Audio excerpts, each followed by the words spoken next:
anak-anak, ya, apa kabarnya? Ya, harapannya kita semua dalam keadaan yang baik dan masih tetap semangat ya. Oke, baik ya. Kita akan melanjutkan materi berikutnya terkait tentang gelombang bunyi ya.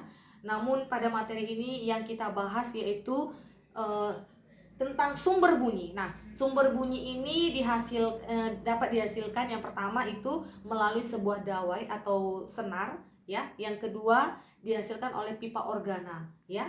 Ya, dihasilkan oleh pipa organa. Oke, baik. Yang pertama kita masuk ke materi ya, sumber bunyi yang dihasilkan oleh dawai atau senar. Nah, contoh alat dari senar ini itu misalkan sebuah gitar ya dan sebuah biola. Nah, untuk mengetahui sifat-sifat dari senar ini, maka dilakukanlah yang namanya suatu percobaan ya, yang dilakukan oleh Mersenne, di mana nama alatnya itu yang disebut dengan sonometer ya. Di mana setelah dia melakukan percobaan, maka diketahuilah sifat-sifat dari senar itu bahwasanya sifat-sifat senar itu bahwasanya ketika senar itu bergetar maka dia akan menghasilkan yang namanya gelombang stasioner ya. Oke, gambar dari percobaannya misalkan seperti ini ya, dari percobaan Mersenne tadi ya, misalkan seperti ini.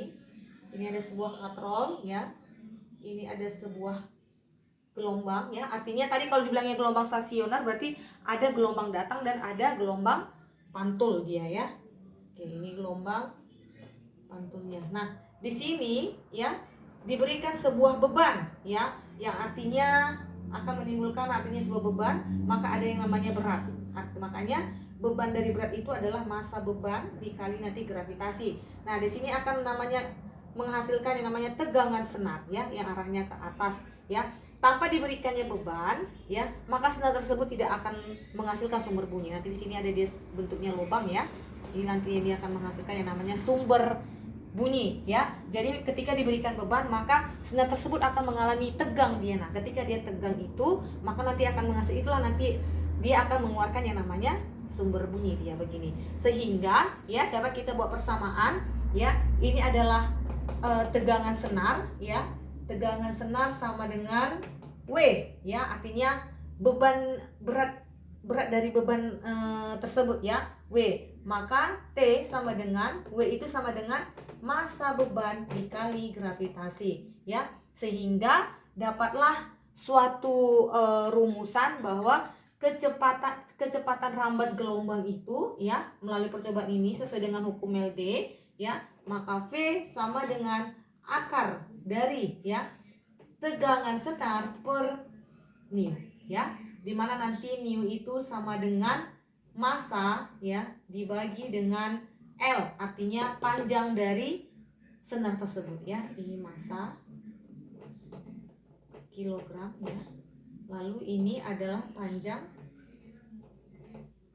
senar ya. Ini satuannya adalah meter. Oke, jadi bisa juga kita buat persamaan begini dia ya, sehingga ya akar dari T ya per ml. Nah, misalkan begitulah dia ya. Oke, baik. Kita masuk ke bagian pertama ya, tentang dawai atau senar ini ya. Ya. Kita masuk ke nada dasar. Ya, nada dasar. Oke. Nada dasar di sini ya, kita perhatikan ya. Ini gambar dari untuk menghasilkan suatu nada dasar, di mana nada dasar itu dia dilambangkan dengan F0 ya. Gambarnya seperti ini dia. Oke, di sini adalah titik simpul ya, ini titik simpul, lalu ini adalah namanya titik perut ya. Nah, syarat terjadinya nada dasar pada sebuah dawai atau F0 ya, dia harus setengah lambda sama dengan L. Nah, maka diperoleh lambda sama dengan 2L. Nah, untuk mendapatkan rumusan dari nada dasarnya ya, maka diperolehlah dia persamaan berikut ya. F, kecepatan dari gelombang itu rumusnya apa? V sama dengan lambda kali F ya. Sehingga F sama dengan V per lambda. Maka nada dasarnya atau F0-nya sama dengan V. Nah, V tadi apa rumusnya? V itu adalah ya, kita anggap ini dulu lah ya. V sama dengan lambdanya apa? 2L. Nah, bisa juga kita bikin gini ya, rumusannya F0 itu sama dengan akar dari T per nu ya per 2L dia ya. Atau bisa juga nanti nu ini kita masukkan dia M per L dia ya. Oke. Matikan, Mak.